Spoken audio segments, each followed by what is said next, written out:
Hey everybody, it's James here from GoodGuitarist.com, and today I'm going to show you how to play Let It Be using G, E minor, C, and D. And if you're not familiar, those four chords, that's like the magic four-chord combo that you can play tens of thousands of songs with. Everything from Country Roads to Yellow by Coldplay.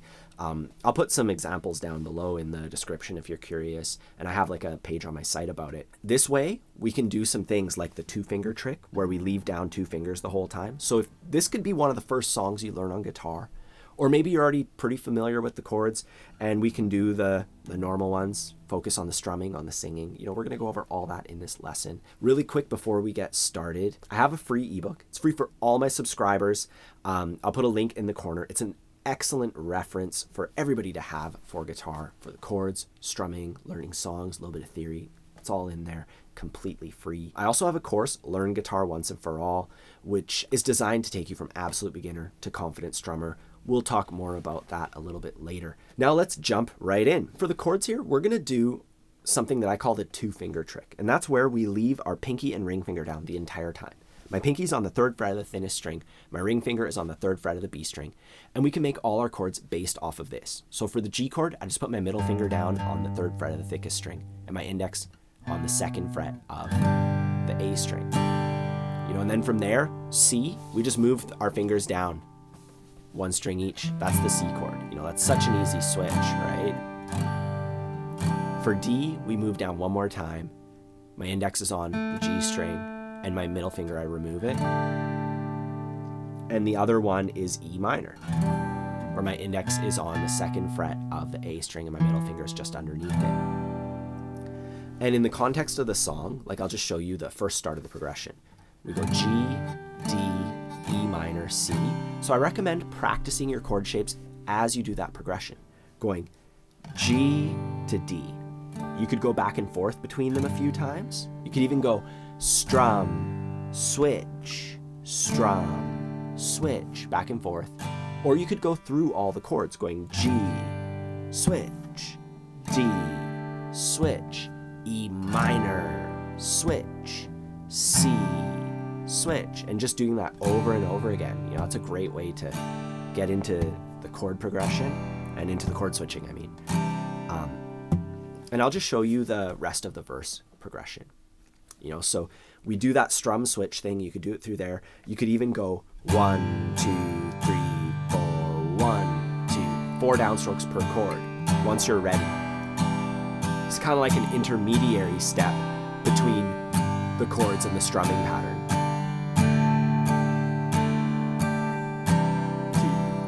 You could even sing at this point. When I find myself in times of trouble, Mother Mary comes to me, speaking words of wisdom, let it be.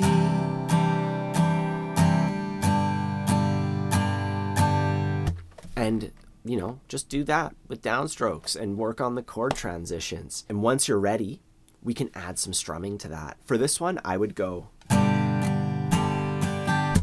just down, down, down, down, up. So a downstroke on beat 1, on beat 2, on beat 3, and then a down up on beat 4. Thinking of a down up like a single entity, you know, just counting 1, 2, 3, 4, 1, 2, 3, 4. And I notice a lot of people hold their pick too tight. It sounds pretty abrasive. So have a gentler grip and graze the strings. Actually, I have a bunch of tips on strumming nicely, where I analyze 8 mistakes that people often make and correct them.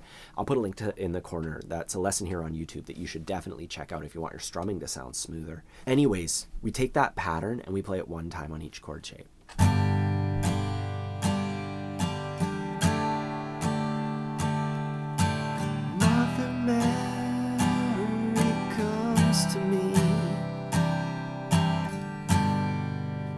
And we're going to play through a lot of this song later on to kind of finalize this lesson. In the meantime, let's actually move on to the next part, the chorus. The chorus, same chords, different order. Starts on E minor, then D, C, G, And then the second line is the same as in the verse. So once again, you can kind of just work on that, just switching, just one, switch, one, switch. You know, just practice the switching like that. It's a great way to, you know, do it before you really get into the strumming. And then you would add the strumming to that. That gives you the chorus. And then the other part is the interlude, which goes like...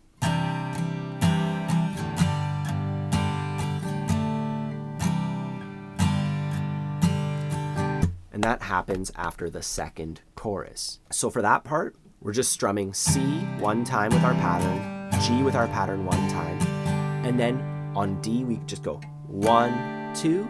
So we downstroke on beat 1 and we count 2 out loud, and then 3, 4. So 1, 2, 3, 4, and then we go back to strumming.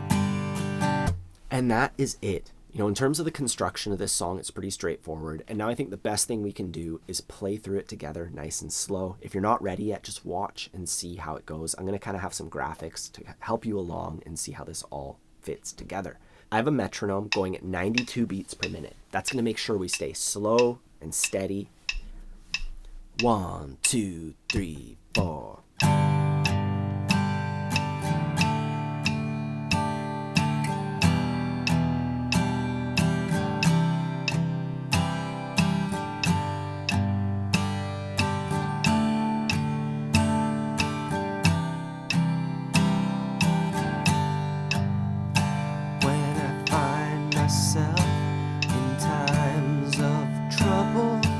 Mother Mary comes to me, speaking words of wisdom, let it be.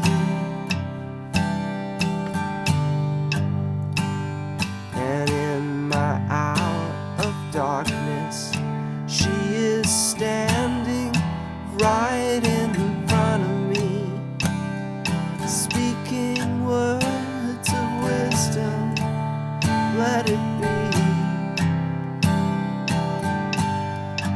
let it be, let it be, let it be, let it be. Whisper words of wisdom, let it be.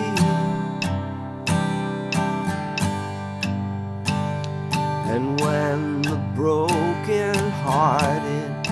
people living in the world agree, there will be an answer, let it be. For though they may be parted, there is still a chance that they will see. There will be an answer, let it be, let it be, let it be, let it be, let it be. There will be an answer, let it be. Here's the interlude.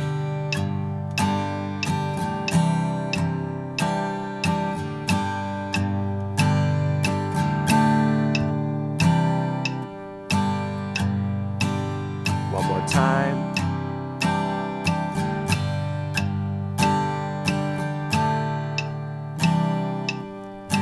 Down there, guitar solo. And from here on out, it's just the same thing. So you just kind of do the verse. Let me see. Another chorus, and then another verse, and then a couple choruses. And that's the entire tune. Now, if you find that you need extra help, like getting the chord switching down or maybe making your strumming a little bit smoother, I do have that free ebook, but I also have a course, Learn Guitar Once and For All, which is designed to take you from absolute beginner to confident strummer. You know, whether you're just getting started or maybe you're what I would call an eternal beginner, you know, somebody who is always kind of poking around in the chord switching and strumming phase and never able to really make it click. This course is really thorough, but at the same time, it's a lot of fun. You know, it's meant to get you motivated to practice the right things in the right order so you actually get somewhere, you know, because YouTube is great. I love YouTube, but unfortunately, I can't organize lessons on YouTube. You know, I'll upload something, then I'll upload the next lesson and the next one. And then a couple months later, YouTube's like, hey, do you want this third lesson? And then maybe watch this video of some guy playing with like a frog. And then, you know what I mean? Like it's kind of just random stuff. Whereas in my courses, I can really organize everything and create a curriculum for you. And it also gives you access to my private community where you can interact not only with other people taking the course, but with me too. And, you know, you could even make a video of yourself and I could be like, oh, your elbow needs to do this or whatever, right? You know, like it's a really good way to get that feedback and to make that progress.